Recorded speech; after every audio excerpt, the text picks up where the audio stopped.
السلام عليكم ورحمة الله وبركاته.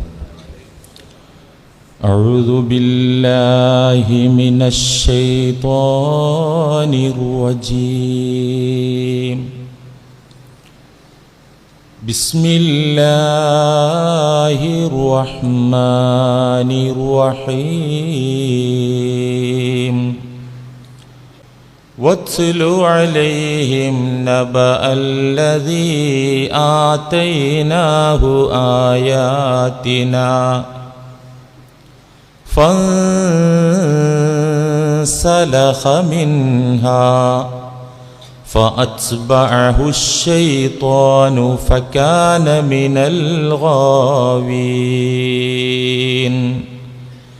صدق الله مولانا العظيم. من ولي أمر الناس فاحتجب عن أولي الضعف والحاجة احتجب الله عنه يوم القيامة وأغلق الله عنه أبواب رحمته.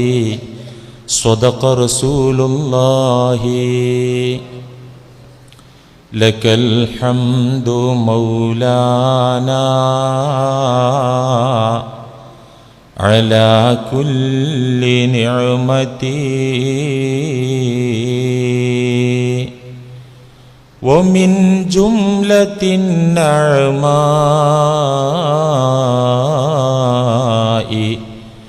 قولي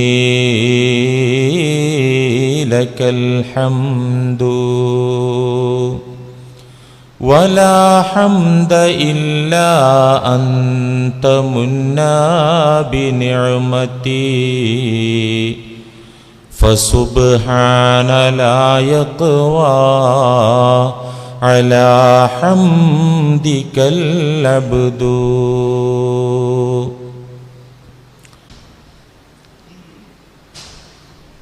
പ്രിയമുള്ള മുഅ്മിനീങ്ങളെ, സഹോദരന്മാരെ,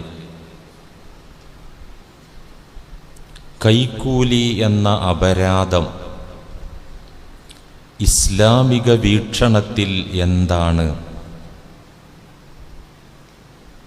കൈക്കൂലി കൊടുക്കുന്നവരും അത് സ്വീകരിക്കുന്നവരും പടച്ച തമ്പുരാന്റെ ദീനിൽ എത്രമാത്രം വലിയ കുറ്റമാണ് ചെയ്യുന്നത്?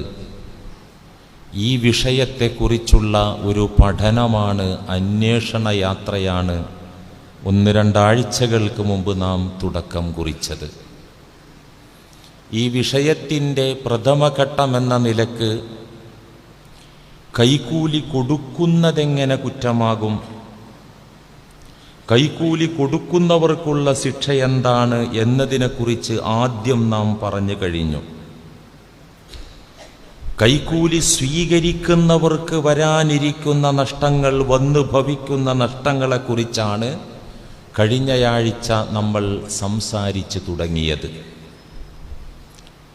എന്തൊക്കെ നഷ്ടങ്ങളാണ് കൈക്കൂലി വാങ്ങുന്ന ആളുകൾക്കുണ്ടാവുക? പുണ്യപ്രവാചകരുടെ തിരുനാവാൽ ശപിക്കപ്പെട്ടവരാണവർ. അത് തന്നെ മതി കാര്യത്തിൻ്റെ ഗൗരവം മനസ്സിലാക്കാൻ. റഹ്മത്തുല്ലിൽ ആലമീനായ, കാരുണ്യത്തിൻ്റെ കേദാരമായ, മാനവകുലത്തെ നരകാഗ്നിയിൽ നിന്ന് രക്ഷപ്പെടുത്താൻ നിയുക്തരായ മുത്ത് ഹബീബ് റസൂലുള്ളാഹി സ്വല്ലല്ലാഹു അലൈഹി വസല്ലമ ശപിക്കുക എന്നാൽ കുറ്റത്തിൻ്റെ ഗൗരവം മനസ്സിലാക്കാൻ അത് തന്നെ എമ്പാടും. പുണ്യപ്രവാചകരുടെ തിരുനാവാൽ ശപിക്കപ്പെട്ടവരാണ് കൈക്കൂലി സ്വീകരിക്കുന്നവർ. അതിനു പുറമെ കൈക്കൂലി വാങ്ങുന്നവർ നരകാവകാശികളാണ്. അവരങ്ങനെ ജീവിച്ച് നരകക്കുഴിയിലേക്കാണ് അവർ യാത്ര ചെയ്യുന്നത്. ഈ കുറ്റവും ഇതിൻ്റെ ശിക്ഷകളുമൊക്കെ സ്വഹീഹായ ഹദീസുകളുടെ പിൻബലത്തിൽ, വെളിച്ചത്തിൽ നാം ഇവിടെ വിശദീകരിച്ചു കഴിഞ്ഞു, പഠിച്ചു കഴിഞ്ഞു. പ്രിയപ്പെട്ടവരെ, ഗവൺമെന്റ് ഉദ്യോഗസ്ഥന്മാർ നിയോഗിക്കപ്പെടുന്നതെന്തിനാണ്? ഏതൊരു രാജ്യമാകട്ടെ, ഏതൊരു സ്റ്റേറ്റ് ആകട്ടെ, ഏതൊരു രാഷ്ട്രമാകട്ടെ, ഗവൺമെന്റ് ജോലിക്കാർ നിയമിക്കപ്പെടുന്നത് എന്തിനാണ്? ജനസേവനത്തിനാണ്. ഖജനാവിൽ നിന്ന് നിശ്ചിത തുക സാലറി നിശ്ചയിച്ചുകൊണ്ട് അപ്പോയിന്റ്മെന്റ് കൊടുക്കുന്നത് പൊതുജനങ്ങളെ സേവിക്കാൻ വേണ്ടിയാണ് അവരെ ഉത്തരവാദിത്തം ഏൽപ്പിക്കുന്നത്. ആ ഉത്തരവാദിത്തം ഗവൺമെന്റ് ജോലിക്കാർ ഭംഗിയായി നിർവഹിച്ചാൽ അവർക്ക് മനസ്സിന് സന്തോഷമുണ്ടാകും, അവരുടെ ജീവിതത്തിൽ സൗഖ്യമുണ്ടാകും. ഉത്തരവാദിത്തം നിർവഹിച്ചുകൊണ്ട് വേതനം പറ്റുമ്പോൾ, ശമ്പളം വാങ്ങി കുടുംബത്തെ പോറ്റുമ്പോൾ മനസ്സിന് സന്തോഷവും ജീവിതത്തിൽ സൗഖ്യവും ഉണ്ടാകും. നേരെ മറിച്ച് കൈക്കൂലി കിട്ടാനായി ഒളിച്ചു കളിക്കുന്ന ആളുകൾ, പാവപ്പെട്ട ആളുകളെ കഷ്ടപ്പെടുത്തുന്ന ആളുകൾ, കോഴ തന്റെ പോക്കറ്റിലേക്ക് അക്കൗണ്ടിലേക്ക് എത്തുന്നത് വരെ നാളെ വാ, നാളെ കഴിഞ്ഞു വാ എന്ന് പറഞ്ഞ് പൊതുജനങ്ങളെ വട്ടം കറക്കുന്ന ഉദ്യോഗസ്ഥന്മാർ, സാങ്കേതിക എററുകൾ പറഞ്ഞ് നീ കൊണ്ടുവന്ന അപ്ലിക്കേഷനുകളിൽ അപര്യാപ്തതയുണ്ടെന്നൊക്കെ പറഞ്ഞ് സാങ്കേതിക ന്യായങ്ങൾ, കാരണങ്ങൾ പറഞ്ഞ് ജനങ്ങളെ അങ്ങോട്ടും ഇങ്ങോട്ടും നടത്തി ഉപദ്രവിക്കുന്ന ഉദ്യോഗസ്ഥന്മാർ, അത്തരക്കാരായ ആളുകൾക്ക് ലഭിക്കുന്ന അനന്തരഫലം, പ്രത്യാഘാതം, അത്തരക്കാരായ ഉദ്യോഗസ്ഥന്മാർക്കുണ്ടാകുന്ന ശിക്ഷ എന്തായിരിക്കുമെന്ന് പുണ്യ റസൂൽ സ്വല്ലല്ലാഹു അലൈഹി വസല്ലം പറഞ്ഞിട്ടുണ്ട്. നമ്മൾ ഈ ഒളു മുറിയണ മസാലി, നിസ്കാരത്തിലെ മസാലി മാത്രമല്ല മുത്തുനബി പറഞ്ഞു തന്നത്. മതേതര രാജ്യമാകട്ടെ, ഇസ്ലാമിക ശരീഅത്തിനനുസൃതമായ ഭരണം നടക്കുന്ന രാഷ്ട്രമാകട്ടെ, ഓരോ രാജ്യത്തും ഓരോ മുസൽമാൻ എങ്ങനെ ജീവിക്കണമെന്ന് കൃത്യമായി വസ്തുനിഷ്ഠമായി വരച്ച് കാണിച്ചു തന്നു അഷ്റഫുൽ ഖൽഖ് മുഹമ്മദുർ റസൂലുള്ളാഹി സ്വല്ലല്ലാഹു അലൈഹി വസല്ലം. ജനങ്ങളെ ശല്യം ചെയ്യുക, പാവപ്പെട്ടവരെ ശല്യം ചെയ്യുക, കൈക്കൂലി കൊടുക്കാനില്ലാത്ത ഇങ്ങനത്തെ ഉദ്യോഗസ്ഥന്മാർക്കുണ്ടാകുന്ന അനന്തരഫലം പുണ്യ റസൂൽ പറയുന്നത് ഇമാം അഹ്മദ് റഹിമഹുല്ല മുസ്നദിൽ രേഖപ്പെടുത്തിയത് കാണാം. ഖാല റസൂലുള്ളാഹി സ്വല്ലല്ലാഹു അലൈഹി വസല്ലം മൻ വലിയ അംറന്നാസ്. എന്താണ് പുണ്യ റസൂൽ പറയുന്നത്? മൻ വലിയ അംറന്നാസ്, ഒരാൾ ജനങ്ങളുടെ ഉത്തരവാദിത്തം ഏറ്റെടുത്തു എന്ന് വെച്ചാൽ പൊതുരംഗത്ത് ഉദ്യോഗസ്ഥനായി, അധികാരിയായി അപ്പോയിന്റ്മെന്റ് കിട്ടി, അയാൾ ആ ജോലി ഏറ്റെടുത്തു. മൻ വലിയ അംറന്നാസ്, ജനങ്ങളുടെ ഉത്തരവാദിത്തം ഒരാൾ ഏറ്റെടുത്ത് ഉദ്യോഗത്തിൽ കയറിയാൽ, എന്നിട്ടോ ഫഹ്തജബൻ ഉലിൽ അർഫി വൽ ഹാജാ, പാവപ്പെട്ട ആളുകൾ, ആവശ്യക്കാർ അവരുടെ ആവശ്യങ്ങൾ പറഞ്ഞ് പൊതുരംഗത്ത് നിയോഗിക്കപ്പെട്ട ഈ ഉദ്യോഗസ്ഥന്റെ മുമ്പാകെ പാവങ്ങളും ആവശ്യക്കാരും അവരുടെ ആവശ്യം അവതരിപ്പിച്ചുകൊണ്ട് വരുന്ന സമയത്ത് അദ്ദേഹം ഒളിച്ചു കളിച്ചാൽ, മാറി നിന്നാൽ, ഉത്തരവാദിത്തം നിർവഹിക്കാതെ മാറി നിന്നാൽ. എന്തിനാ മാറി നിൽക്കുന്നത്? ഒന്നുകിൽ കോഴ കിട്ടാൻ വേണ്ടിയിട്ട് ഇങ്ങനെ ഒരു ഒളിച്ചു കളി, അല്ലെങ്കിൽ അലസത. 3:30 മണിക്ക് ഓഫീസിൽ ചെന്നപ്പോ എന്റെ ട്രെയിൻ പോകും, ഇന്നിനി നടക്കൂല, 5 മണി വരെ ഈ ഹംകിന് ഡ്യൂട്ടി ഉണ്ട്, എന്റെ ട്രെയിൻ പോകുന്നു, ഇരിക്കട അവിടെ എന്ന് പറയണം. അതിന് നമുക്ക് ആണത്തം വേണം. ഒരു ഒലക്കുകയും ചെയ്യൂല അവര്. 5 മണി വരെ നിന്റെ ട്രെയിൻ പോണെങ്കിൽ ഞാൻ എന്ത് വേണം? ഇപ്പൊ പരാതി കൊടുക്കും എന്ന് പറയും, വിടാൻ പാടില്ല.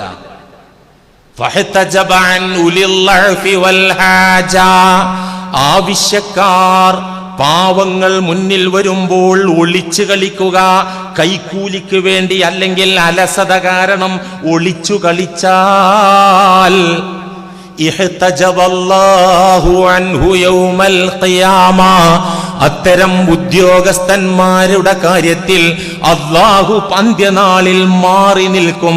അവർക്ക് കൊടുക്കേണ്ടത് കിട്ടേണ്ടുന്ന സമയത്ത്, അവർ ചെയ്ത പുണ്യകർമ്മങ്ങളുടെ പ്രതിഫലം പറ്റേണ്ട ദിനത്തിൽ അത് കൊടുക്കാതെ അല്ലാഹു മാറി നിൽക്കും. മാത്രമല്ല വഅഗ്ലഖല്ലാഹു അൻഹു അബ്വാബ റഹ്മതിഹി, അത്തരം ഉദ്യോഗസ്ഥന്മാരുടെ മുമ്പാകെ അല്ലാഹു അവന്റെ കൃപാകടാക്ഷത്തിന്റെ കാരുണ്യത്തിന്റെ സർവ കവാടങ്ങളും കൊട്ടി അടക്കുന്നതാണ്. അല്ലാഹു അവന്റെ റഹ്മത്തിന്റെ സകല വാതിലുകളും അത്തരം ഉദ്യോഗസ്ഥന്മാരുടെ മുമ്പാകെ കൊട്ടിയടക്കും.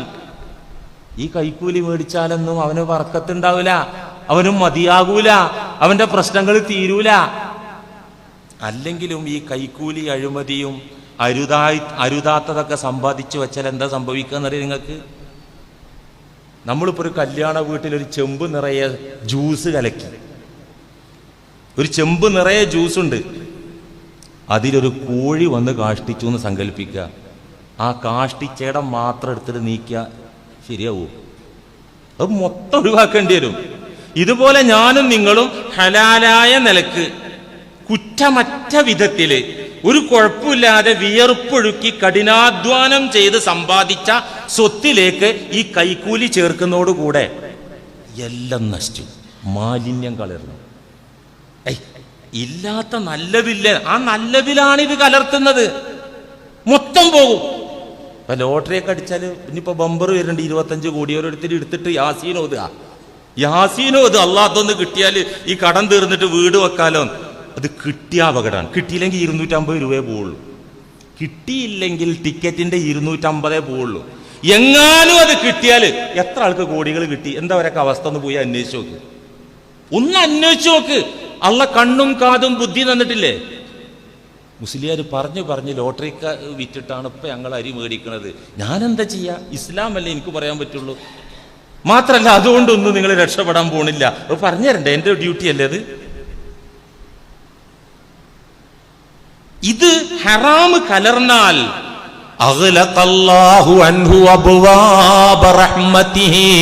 അല്ലാഹു അവന്റെ കാരുണ്യത്തിന്റെ റഹ്മത്തിന്റെ ഒരു കവാടമല്ല, സർവവാതിലുകളും അത്തരക്കാർക്ക് മുമ്പാകെ കൊട്ടിയടച്ചു വയ്ക്കും. ഗവൺമെന്റ് ഉദ്യോഗസ്ഥന്മാരായ മുസ്ലിങ്ങളായ സഹോദരന്മാർ, എന്നെ കേൾക്കുന്ന ഉദ്യോഗസ്ഥന്മാരായ മുസ്ലിമീങ്ങൾ കണ്ണും മനസ്സും തുറന്നതൊന്നു കേൾക്കണം. എന്താ ഈ പറഞ്ഞിരിക്കുന്നത്? നിങ്ങൾ എത്ര വലിയ നിസ്കാരക്കാരായാലും ആരാധനാനുഷ്ഠാനങ്ങളുടെ വക്താക്കളാണെങ്കിലും എത്രയോ സാമൂഹ്യ സേവനത്തിൽ നിങ്ങൾ നിരതരാണെങ്കിലും പാവങ്ങൾക്ക് നിങ്ങൾ സഹായിക്കുന്നവരാണെങ്കിലും മല പോലെ നന്മകൾ ചെയ്തു കൂട്ടിയവരാണെങ്കിലും നിങ്ങൾ കൈക്കൂലിക്കാരാണെങ്കിൽ അന്ത്യനാളിൽ അല്ലാഹു ആ നന്മകളിലേക്ക് തിരിഞ്ഞു നോക്കുന്ന പ്രശ്നമേ ഇല്ല.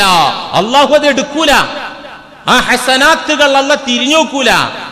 ഉത്തരവാദിത്തങ്ങൾ നിർവഹിക്കാതെ മാറി നിന്ന് കൈക്കൂലി കിട്ടാൻ കാത്തു നിന്നവന്റെ നന്മകൾ നോക്കാതെ അല്ലാഹു നാളെ പരലോകത്ത് ഒളിച്ചു കളിക്കും, മാറി നിൽക്കും.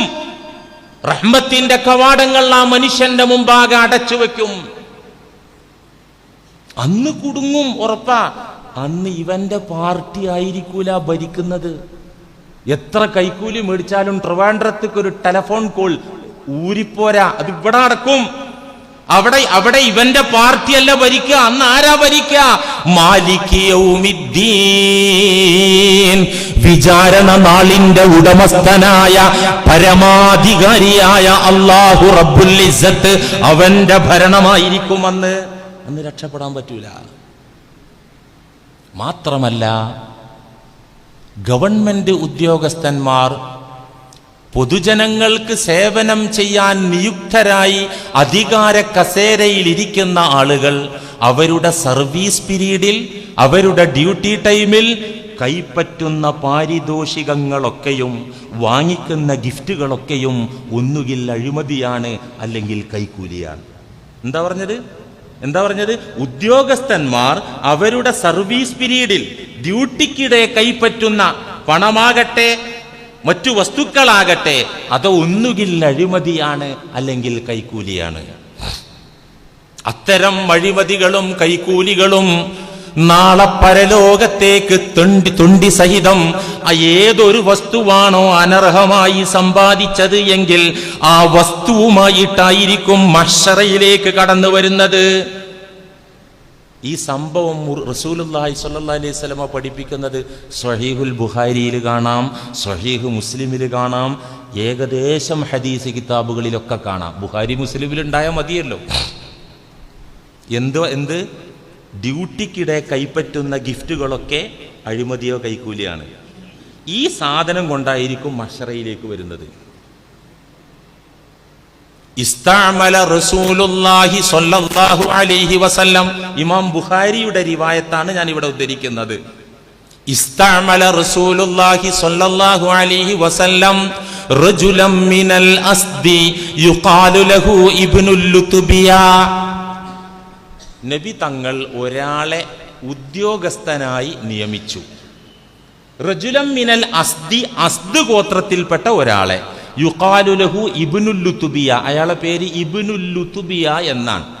ഈ മനുഷ്യനെ ഇസ്ലാമിക് ഗവൺമെന്റിന്റെ ഉദ്യോഗസ്ഥനായി നബി നിയമിച്ചു. ഏത് റൂട്ടിലേക്കാണ്? അല സ്വദഖത്തി, സക്കാത്ത് പിരിക്കുന്ന ഉദ്യോഗസ്ഥനായിട്ടാണ് നിയോഗിച്ചത്. ഇസ്ലാമിക രാജ്യമാവുമ്പോൾ സക്കാത്ത് പിരിക്കും, ഉദ്യോഗസ്ഥന്മാർ പോയിട്ട് മേടിക്കും, അങ്ങനെയാണ്. ഈ ഡ്യൂട്ടിയാണ് ഈ മനുഷ്യനെ റസൂലുള്ളാഹി സ്വല്ലല്ലാഹി അലൈഹി വസല്ലം ഏൽപ്പിച്ചത്. അദ്ദേഹം അത് ഏറ്റെടുത്തു. വർഷം തികഞ്ഞപ്പോ സക്കാത്തിന്റെ അവകാശികളെ പരതി ചെന്ന് സക്കാത്തിന്റെ ഫണ്ടൊക്കെ പിരിച്ച് ഫലമ്മ ഖദിമ, ഡ്യൂട്ടി കഴിഞ്ഞ് ഇങ്ങോട്ട് മുന്നോട്ട് വന്നപ്പോൾ ഖാല ഹാദാ ലക്കും വഹാദാ ലി ഉഹ്ദിയ ഇലയ്യ, രണ്ട് തരം സ്വത്തുമായിട്ടാണ് ഈ ഉദ്യോഗസ്ഥൻ വന്നത്. ഒന്ന് കാണിച്ചിട്ട് പറഞ്ഞു ഹാദാലുക്കും, ഇത് നമ്മുടെ സക്കാത്തിന്റെ ഫണ്ടിലേക്ക് പിരിച്ചു കിട്ടിയതാണ്. ഈ ആട്, ഈ ഒട്ടകം, ഈ മാട്, ഈ സ്വർണം, ഈ വെള്ളി, ഈ ഗോതമ്പ്, ഇത് ഹാദാലുക്കും, നിങ്ങൾക്ക് പൊതു സ്വത്തായി സക്കാത്തിന്റെ ഫണ്ടായി കിട്ടിയതാണ് ഇത്. ശരി, ഒരു കൂട്ടപ്പുറത്തുണ്ട്, ഒട്ടകവും ആടൊക്കെ ആയിട്ട് കുറച്ച് ചെറിയൊരു കൂട്ടം. ഹാദാ, ഇതുണ്ടല്ലോ എനിക്കുള്ളതാ. ഉഹ്ദിയ ഇലയ്യ, ഞാൻ സക്കാത്ത് പിരിക്കുന്ന ഉദ്യോഗസ്ഥനായി ഓരോ വീടുകളിലും സമ്പന്നന്മാരെയും സമീപിച്ചപ്പോൾ എനിക്ക് ഗിഫ്റ്റ് തന്നതാണ് ഇത്. എവിടെ വന്നായി പറയുന്നത്? റസൂലുള്ളാഹിന്റെ മുന്നിൽ വന്ന് സ്വഹാബാക്കൾക്കിടയിൽ വന്നിട്ടാണ് ഈ മനുഷ്യൻ, ഇദ്ദേഹം സ്വഹാബാക്കളിൽപ്പെട്ട ആളുമാണ്, വന്ന് പറയുന്നത് ഇത് എനിക്ക് ഗിഫ്റ്റ് കിട്ടിയതാ. ഇതൊക്കെ പൊതു ഫണ്ടാണ്. ഹാദാ ലക്കും, നിങ്ങൾക്കുള്ളതാണ്. ഹാദാ ലി ഉഹ്ദിയ ഇലയ്യ, എനിക്ക് സ്പെഷ്യലായി ഗിഫ്റ്റ് കിട്ടിയതാണ്. സുബ്ഹാനല്ലാഹ്, ഈ മനുഷ്യന്റെ ഈ പ്രതികരണം കേട്ട മുത്ത് റസൂലിന് ചൂടായി സ്വല്ലല്ലാഹു അലൈഹി വസല്ലം. ധാർമ്മിക രോഷം മുത്തുനബിയുടെ മുഖത്ത് പ്രകടമായി, അണപൊട്ടി, ദേഷ്യപ്പെട്ടു റസൂലുള്ളാഹ്. അദ്ദേഹത്തോടായിട്ട് ഒന്നും പറഞ്ഞില്ല, മിമ്പറിൽ കയറി പ്രസംഗിക്കുകയാണ്. മിമ്പറിൽ കയറാണ്, ബിസ്മിയും ഹംദും പ്രാരംഭ കൃത്യങ്ങളൊക്കെ, പ്രഭാഷണത്തിന്റെ ഖുതുബയുടെ മര്യാദകളൊക്കെ പാലിച്ചിട്ട് റസൂലുള്ളാഹ് പറഞ്ഞു, എന്താണ് ഒരാളെ അവസ്ഥ? ആ മനുഷ്യനെ ഞാൻ സക്കാത്ത് പിരിക്കാൻ നിയമിച്ചു, ഉദ്യോഗം കൊടുത്തു. ആ മനുഷ്യൻ സക്കാത്ത് പിരിച്ച് തിരികെ വന്നിട്ട് പറയാണ്, ഇത് സക്കാത്തിന്റെ ഫണ്ടാണ്, ഇത് എനിക്ക് പേഴ്സണലായി കിട്ടിയ പാരിതോഷികങ്ങളാണെന്ന് അയാൾ പറയാണ്.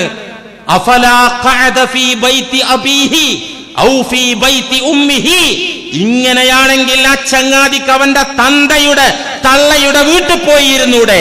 ഹത്താ യൻദുറ അയുഹദാ ഇലൈഹി അംല, ഇയാൾക്ക് ഇങ്ങനെ ഗിഫ്റ്റ് കിട്ടുമോ ഇല്ലേ എന്ന് നോക്കാമല്ലോ നമുക്ക്. അയാൾ തന്തയുടെ വീട്ടിൽ തള്ളയുടെ വീട്ടിൽ പോയിരുന്നാൽ ഈ ഗിഫ്റ്റ് അയാൾക്ക് കിട്ടുമോ ഇല്ലേ നമുക്കൊന്ന് നോക്കായിരുന്നല്ലോ. കിട്ടൂല. ഈ പണിക്ക് പോയതിന്റെ ഇടയിൽ വെട്ടിമാറ്റിയതാ ഇത്. വീട്ടിലിരിക്കുമ്പോ ഗിഫ്റ്റ് കിട്ടിയത് ഗിഫ്റ്റാണ്, സ്വീകരിക്കാം. ആരെങ്കിലും ഹദിയ തന്നാ മേടിക്കരുത്, മേടിക്കണം, അതാ മര്യാദ. ഞാൻ നിങ്ങൾക്കൊരാൾക്കൊരു ഹദിയ, ഞാനത് മൊയിലേരുത് മേടിക്കാൻ മാത്രമൊന്നും അല്ല, അത് പാടില്ല. സന്തോഷത്തോടെ തന്നാ മേടിക്കണം, പക്ഷെ വീട്ടിലിരുന്നിട്ട് കിട്ടണം. ഈ ഡ്യൂട്ടിക്കിടയിൽ കിട്ടിയത് അഴിമതിയാണ്, കൈക്കൂലിയാണ്.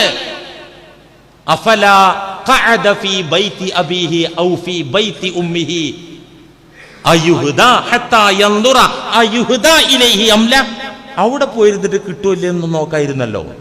എന്നിട്ട് റസൂലുള്ള മിമ്പറിന് മുകളിൽ വെച്ച് ഗൗരവത്തോടുകൂടെ പറയുന്ന ഒരു വാക്കുണ്ട്, ഫവല്ലദി നഫ്സു മുഹമ്മദിൻ ബിയദിഹി, ഈ മുഹമ്മദിന്റെ ആത്മാവ് ഏതൊരുവന്റെ അധീനത്തിലാണോ, അധികാരത്തിലാണോ, ആ ഉടമസ്ഥനായ റബ്ബിനെ ആണയിട്ട് മുഹമ്മദ് ഇതാ പറയുന്നു സ്വല്ലല്ലാഹു അലൈഹി വസല്ലം. ഈ മുഹമ്മദിന്റെ നിയന്ത്രണം ഏതൊരു ശക്തിയുടെ കരങ്ങളിലാണോ അവനെ സത്യമിട്ട് പറയുന്നു, ലാ യനാലു അഹദും മിൻകും മിൻഹാ ശൈആ ഇല്ലാ ജാഅ ബിഹി യൗമൽ ഖിയാമ. ആരെങ്കിലും അഴിമതി നടത്തിയാൽ, ആരെങ്കിലും കൈക്കൂലി മേടിച്ചാൽ അതും കൊണ്ടായിരിക്കും അവർ അന്ത്യനാളിൽ മഹ്ശറ കോടതിയിലേക്ക് കടന്നു വരിക. എന്നിട്ട് റസൂലുള്ളാഹി പറയുന്നു, പലരും കരയുന്ന ഒട്ടകത്തെ പിരടിയിൽ വഹിച്ച വിധം മുക്രയിടുന്ന മാടുകളെയും കഴുത്തിൽ പേറിയ വിധത്തിൽ മഹ്ശറയിലേക്ക് കടന്നു വരും.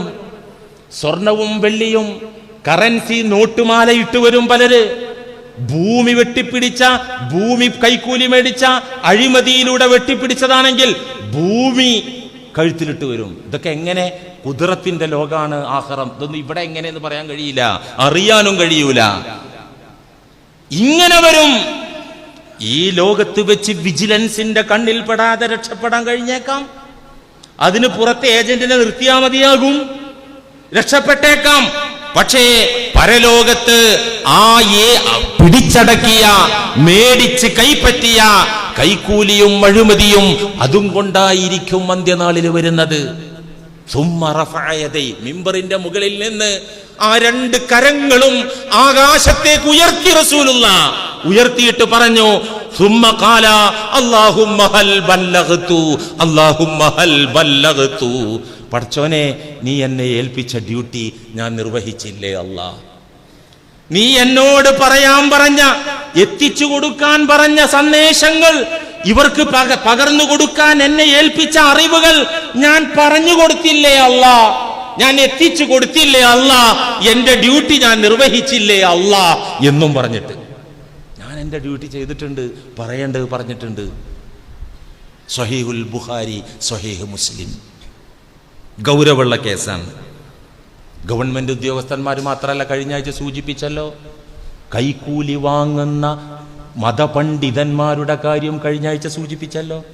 അതെ, കോഴയുടെ കൈക്കൂലിയുടെ മേഖല തന്നെയാണ് പാണ്ഡിത്യവും. എങ്ങനെയാണ് പാണ്ഡിത്യം കൈക്കൂലിയുടെ മേഖലയാകുന്നത്? ദീനും ഒരു കൈക്കൂലിയുടെ മേഖല തന്നെയാണ്. എങ്ങനെയാണത്? പൈസ മേടിച്ച് മതവിധികൾ ദുർവ്യാഖ്യാനിക്കുക, പൈസ വാങ്ങിച്ചിട്ട് ഹറാമിനെ ഹലാലാക്കി കൊടുക്കുക, ഹലാലിനെ ഹറാമാക്കി കൊടുക്കുക, കിട്ടിയ പണത്തിന്റെ ഭാരത്തിനനുസരിച്ച് ഫത്വ പറയുക, പാവങ്ങളെ അവഗണിച്ചുകൊണ്ട് പണക്കാരുടെ മൂട് താങ്ങി പണ്ഡിതന്മാർ നടക്കുക. ഇത്തരക്കാർ കൈക്കൂലിക്കാരായ പണ്ഡിതന്മാർ തന്നെയാണ്. ഈ കൈക്കൂലി ഉണ്ടല്ലോ, മതരംഗത്തെ കൈക്കൂലി, പോലീസ് സ്റ്റേഷനിലെ കൈക്കൂലിയേക്കാൾ, വില്ലേജ് ഓഫീസിലെ കൈക്കൂലിയേക്കാൾ, സപ്ലൈ ഓഫീസിലെ കൈക്കൂലിയേക്കാൾ ഗുരുതരമായ, അപകടകരമായ കൈക്കൂലിയാണ് പാണ്ഡിത്യരംഗത്തുള്ള മതമേഖലയിലുള്ള കൈക്കൂലി. കുറച്ച് ഡേഞ്ചർ കൂടുതലാ, അപകടം കൂടുതലാ. അല്ലാഹു സുബ്ഹാനഹു വ തആല കൈക്കൂലി വാങ്ങിയ മഹാപണ്ഡിതൻ, വലിയ അറിവുണ്ടായിരുന്ന അതിമഹാജ്ഞാനി, ആ മഹാജ്ഞാനിയെ ഉഭവിച്ചത് തെരുവ് നായയോട്. അള്ളാഹു നായാന്ന് വിളിച്ചത് ഒരു പണ്ഡിതനാണ്. ഏത് പണ്ഡിതനെ? കൈക്കൂലി മേടിച്ച പണ്ഡിതനെ.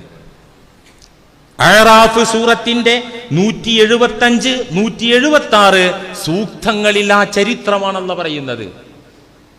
ആ ചരിത്രം എല്ലാ ചരിത്രം പറയുന്ന ശൈലിയിലും അല്ല പറഞ്ഞത്. ഇതെല്ലാവരും കേൾക്കേണ്ടുന്ന, പഠിക്കേണ്ടുന്ന, ചിന്തിക്കേണ്ടുന്ന ചരിത്രം എന്ന വിധത്തിലാണ് അല്ലാഹു ആ സംഭവത്തെ ഖുർആനിൽ അവതരിപ്പിച്ചത്. വത്ലു അലൈഹിം നബഅല്ലദീ ആതൈനാഹു ആയാതിനാ فانسلخ منها فأتبعه الشيطان فكان من الغابين. വത്ലു അലൈഹിം, അങ്ങേക്ക് മുന്നിലുള്ള ഓഡിയൻസിന്റെ മുമ്പാകെ അങ്ങ് ഓതിക്കൊടുക്കുക, വിവരിച്ചു കൊടുക്കുക. എന്ത്? നബഅല്ലദീ ആതൈനാഹു ആയാത്തിനാ, നമ്മുടെ ആയത്തുകളൊക്കെയും നാം കൊടുത്ത്, നമ്മുടെ ദൃഷ്ടാന്തങ്ങളൊക്കെയും കൈമാറിയ വലിയ ബടാ പണ്ഡിതന്റെ ചരിത്രം, അദ്ദേഹത്തിന്റെ വാർത്ത ഒന്ന് ഓതി കേൾപ്പിച്ചു കൊടുക്കൂ നബിയെ. നബഅല്ലദീ ആതൈനാഹു ആയാത്തിന, ഒരായത്തല്ല രണ്ടായത്തല്ല, നമ്മുടെ ദൃഷ്ടാന്തങ്ങളൊക്കെയും എല്ലാ അറിവുകളും നാം പകർന്നു കൊടുത്ത് ആ അറിവുകളൊക്കെ കിട്ടിയ മഹാപണ്ഡിതന്റെ വാർത്ത, ചരിത്രം ഒന്ന് ഓതിക്കൊടുക്കൂ നബിയെ. എല്ലാ അറിവുണ്ടായിരുന്ന ആലിമ്, അൽ ആലിമുൽ അല്ലാമ. ആ മനുഷ്യന്റെ പവറും ആ മനുഷ്യന്റെ മഹത്വവും തഫ്സീറുകളിൽ രേഖപ്പെടുത്തി വെച്ചത് കാണാം. ഇബ്നു കസീർ, ഖുർത്തുബി അടക്കമുള്ള തഫ്സീറുകളിൽ കാണാം അദ്ദേഹത്തിന്റെ മഹത്വം. വകാന ഇദാ നളറ റഅൽ അർശ, ഇമാം ഖുർത്തുബി. ആ മനുഷ്യൻ ആരായിരുന്നു? മൂസാ നബി അലൈഹിസ്സലാമിന്റെ ജനതയിൽപ്പെട്ട ഇസ്രായേലി സന്തതികളിൽപ്പെട്ട ബൽആം ഇബ്നു ബഅൂറ എന്ന് പേരുള്ള വിശ്വപ്രസിദ്ധ പണ്ഡിതനായിരുന്നു. വകാന ഇദാ നളറ റഅൽ അർശ, ഇരുന്ന ഇരിപ്പില് ഒരു നോട്ടം നോക്കിയാൽ അർശ് കാണുമായിരുന്നു. ദൈവിക സിംഹാസനം കാണാൻ സാധിച്ചിരുന്ന പണ്ഡിതൻ, അള്ളാന്റെ അർശ് കാണാൻ പവറുള്ള പണ്ഡിതൻ. വകാന മുജാബദ് ദഅവ, അള്ളാഹുവിനോടൊന്ന് കൈ ഉയർത്തി എന്ത് ചോദിച്ചാലും ഉടനെ ഉത്തരം കിട്ടിയിരുന്ന മഹാൻ. 12,000 ശിഷ്യന്മാര്, എത്ര? 12,000 ശിഷ്യഗണങ്ങൾ ഉണ്ടായിരുന്നു ഈ മനുഷ്യന്. എങ്ങനെ ഇല്ലാതിരിക്കുക? ആതൈനാഹു ആയാത്തിനാ എന്നാ ഖുർആൻ പറഞ്ഞത്, മിൻ ആയാത്തിനാ എന്നല്ല. നമ്മുടെ ആയത്തുകളൊക്കെ കൊടുത്തു. വേറൊരു പണ്ഡിതന്റെ ചരിത്രം, സുലൈമാൻ നബി അലൈഹിസ്സലാമിന്റെ രാജദർബാറിലുണ്ടായിരുന്ന ഒരു വലി, ആസഫ് ഇബ്നു ബർഖയ എന്ന വലി. ആ മനുഷ്യന് കൊടുത്ത എന്താണ്? ഖാലല്ലദീ ഇൻദഹു ഇൽമും മിനൽ കിതാബ്, വേദത്തിൽ നിന്ന് ചില അറിവുകളുള്ള ഒരാൾ. വേദത്തിൽ നിന്ന് ഇൽമും മിനൽ കിതാബ്, ആ പ്രയോഗത്തിന്റെ അർത്ഥത വേദജ്ഞാനത്തിൽ നിന്ന് ഏതാനും ആയത്തുകൾ ഉൾക്കൊണ്ട ഒരു മനുഷ്യൻ.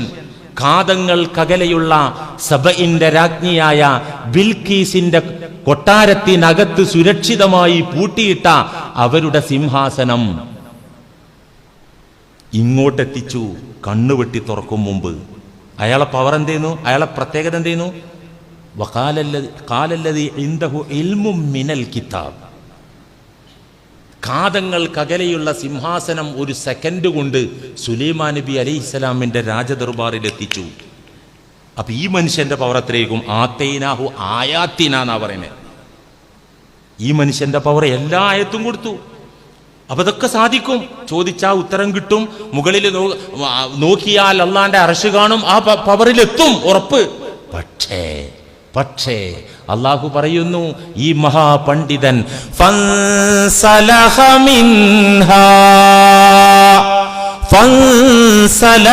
മിൻഹാ, പാണ്ഡിത്യത്തിന്റെ വിശുദ്ധിയെ, ദൈവിക ദൃഷ്ടാന്തങ്ങളുടെ പവറിനെ ദുന്യാവിന്റെ കൈക്കൂലിയുടെ മുന്നിൽ അയാൾ ഊരി വലിച്ചെറിയുകയുണ്ടായി. ഫൻസലഖ മിൻഹാ, ദൈവിക ദൃഷ്ടാന്തങ്ങളെ ആ മനുഷ്യൻ ഊരി വലിച്ചെറിഞ്ഞു. എന്തിനു വേണ്ടി? ദുന്യാവിന്റെ കോഴയ്ക്ക് വേണ്ടി, കൈക്കൂലിക്ക് വേണ്ടി. എന്താ സംഭവിച്ചത്? അദ്ദേഹം വലിയ ആലിമായിരുന്നു. മൂസാ നബി അലൈഹിസ്സലാമിന്റെ ശത്രുക്കൾ വന്നിട്ട് ഈ മനുഷ്യനെ സമീപിച്ചിട്ട് പറഞ്ഞു, നമുക്ക് മൂസാക്കെതിരാകാം, നിങ്ങൾ പ്രതിപക്ഷ നേതാവാകണം. ഇദ്ദേഹം പറഞ്ഞു, മോശെ പ്രവാചകനാണല്ലോ, ദൈവവുമായി സംവദിക്കുന്ന മഹാത്മാവാണല്ലോ, എങ്ങനെ ഞാൻ അദ്ദേഹത്തിന് എതിരെ നിൽക്കുക? എനിക്ക് ഈ അറിവും കഴിവൊക്കെ തന്ന അള്ളാഹുവിൻ്റെ ദൂതനാണല്ലോ, ഞാൻ എങ്ങനെ നിൽക്കും? പക്ഷെ അവർ വിട്ടില്ല. അവര് പെണ്ണും പൊന്നും കാഴ്ചവെച്ചു. ഇസ്രായേല്യരിലെ അതീവ സുന്ദരിയെ ഈ മനുഷ്യന് കൊണ്ടുവന്നിട്ട് കോഴ കൊടുത്തു. ആ മനുഷ്യന്റെ കണ്ണ് മഞ്ഞളിച്ചു. ഈ കൈക്കൂലി വാങ്ങി മൂസാ നബിക്കെതിരെ പ്രാർത്ഥിക്കാനും പ്രവർത്തിക്കാനും അയാൾ മുതിർന്നു. അയാൾ മൂസാ നബിയുടെയും അള്ളാഹുവിന്റെയും ശത്രുവായി മാറി. ഇതാണ് ചരിത്രം. പാണ്ഡിത്യത്തിന്റെ വിശുദ്ധിയെ കൈക്കൂലിക്ക് വേണ്ടി ഊരിവെച്ചു ആ മനുഷ്യൻ. ഇമാം ഖുർത്തുബി റഹിമഹുല്ല തഫ്സീറിൽ പറയുന്നുണ്ട്, ലറബഹുല്ലാഹ് ലില്ലദീ ഖബില റിശ്വത ഫിദ്ദീനി ഹത്തൻ സലഹ മിൻ ആയാതി റബ്ബിഹി. ഇത് ആരെക്കുറിച്ചായി പറയുന്നത്? ലറബഹുല്ലാഹ് ലില്ലദീ ഖബില റിശ്വത ഫിദ്ദീൻ. മതരംഗത്ത് കൈക്കൂലി വാങ്ങിയ മനുഷ്യൻ, ആ മനുഷ്യന്റെ കഥയാണ് ഇവിടെ പറയുന്നത്. മതരംഗത്ത് അറിവുള്ള മനുഷ്യൻ കൈക്കൂലി വാങ്ങി ഹത്തൻ സലഹ മിൻ ആയാതി റബ്ബി. ദൈവിക ദൃഷ്ടാന്തങ്ങളെ ആ കൈക്കൂലി കിട്ടിയപ്പോൾ ആ മനുഷ്യൻ ഊരി വലിച്ചെറിഞ്ഞു. ഇൻസലഹ എന്ന് പറഞ്ഞാൽ ഈ പാമ്പുണ്ടല്ലോ, പാമ്പിന്റെ തൊലി ഉരിച്ചു കളഞ്ഞ് അല്ലേ, അതിനാ ഇൻസലഹ എന്ന് പറയാം. നിശ്ചിത സമയ ചേരിയും പാമ്പൊക്കെ ആ പുറംചട്ട ഊരിക്കളയും. ഇതിനാണ് ഇൻസലഹ എന്ന് പറയുന്നത്. റബ്ബിന്റെ ആയത്തുകളെ ആ മനുഷ്യൻ ഊരിക്കളഞ്ഞു ഈ കൈക്കൂലിക്ക് വേണ്ടി. ഉടനെ ഈ ചങ്ങാതിയുടെ പിറകെ ചെകുത്താൻ കൂടി. എല്ലാം നഷ്ടപ്പെട്ട തകർന്നടിഞ്ഞ ദുർമാർഗിയായി ആ മനുഷ്യൻ മാറി. തുടർന്ന് അടുത്ത ആയത്ത്, ഈ മഹാപണ്ഡിതൻ കൈക്കൂലി വാങ്ങിയപ്പോ ആ മനുഷ്യന്റെ ഉപമ നായെ പോലെയാണ്. ഏത് നായ?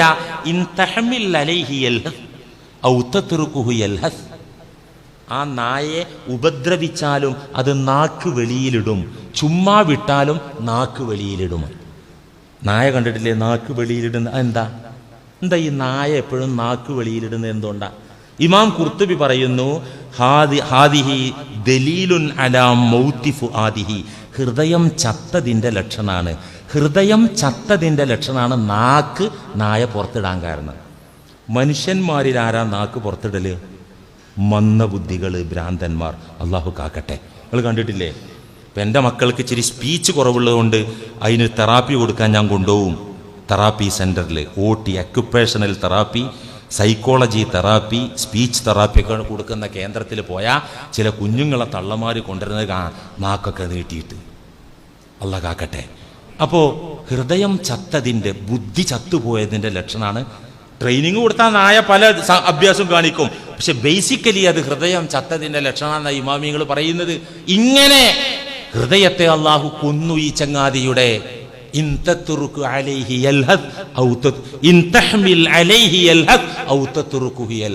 ഇത് പറഞ്ഞിട്ട് അള്ളാഹു പറയാ,